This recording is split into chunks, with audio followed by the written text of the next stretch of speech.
Hey, what's up, guys? It's your boy, Veteran Gamer, and I hope you had a very Merry Christmas and a Happy New Year. The holidays were great to me, so I hope they were great to you.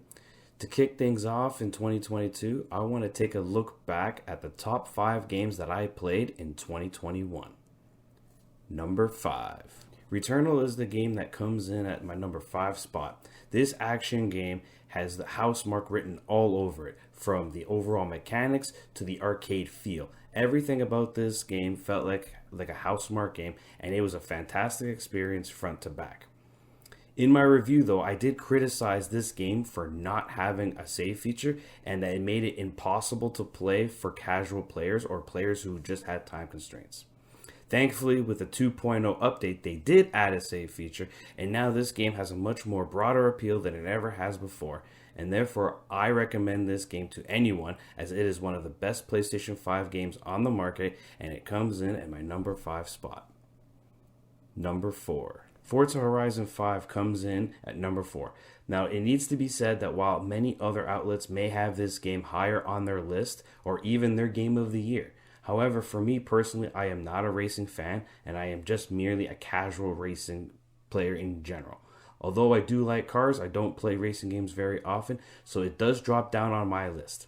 In saying that, Forza Horizon 5 is a polished gem for the Xbox platform. It is beautiful, it is a lot of content, it has something for the most dedicated racing fan and something for the casual racing fan.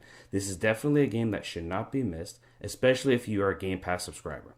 Forza Horizon 5 is one of the premier titles available for the Xbox platform and is without question the best racing game of 2021. Number 3. Guardians of the Galaxy was the biggest surprise of 2021.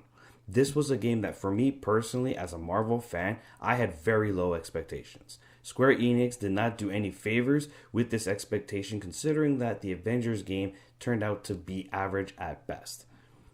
But going into Guardians of the Galaxy, we were all proven wrong with how great this game was. From the writing, the voice actors, to the facial expressions. Everything about Guardians of the Galaxy was fantastic. The gameplay itself, although not overly complicated, it did follow a similar mold of the Mass Effect series, something which that I personally enjoy. I love my time with Guardians of the Galaxy. It shows that even to this day, a single-player, linear, narrative-driven experience is still a great experience to have in today's marketplace. Guardians of the Galaxy exemplifies what many Marvel fans always want from their games. A great story experience, and it delivers on all fronts. Guardians of the Galaxy is a game that should not be missed by anyone, let alone a Marvel fan. And it goes without saying that that game in particular does fit the MCU very perfectly, even if the story doesn't coincide with it. Number 2. Ratchet and Clank Rift Apart comes in on my number 2 spot. It is without question that Insomniac Games has delivered banger after banger, and Ratchet and Clank is no different. This game, right from the get-go, had my jaw dropped and smiling at the same time from beginning to end. Not only does the game feature amazing visuals at 60 frames per second with ray tracing turned on, the gameplay, story, and writing is absolutely fantastic. This is a game that many times throughout my playthrough, I kept getting confused with it with literally being a Pixar movie. That's how beautiful this game is. It also helps that the game itself is incredibly fun to play and very addicting. In my experience, it's one of the best family-oriented games that you can play and one of the best games of the year. It is without saying that if you own a PlayStation 5, you almost owe it to yourself to try Ratchet and Clank Rift Apart. I assure you, you will not be disappointed. Number 1. Halo Infinite takes the top spot as my favorite game of 2021. Of all the games I played, no game gave me the most fun and joy as Halo Infinite. Whether it was the 15-hour campaign or the competitive multiplayer, Halo Infinite's core gameplay loop is so addicting that it keeps me coming back for more.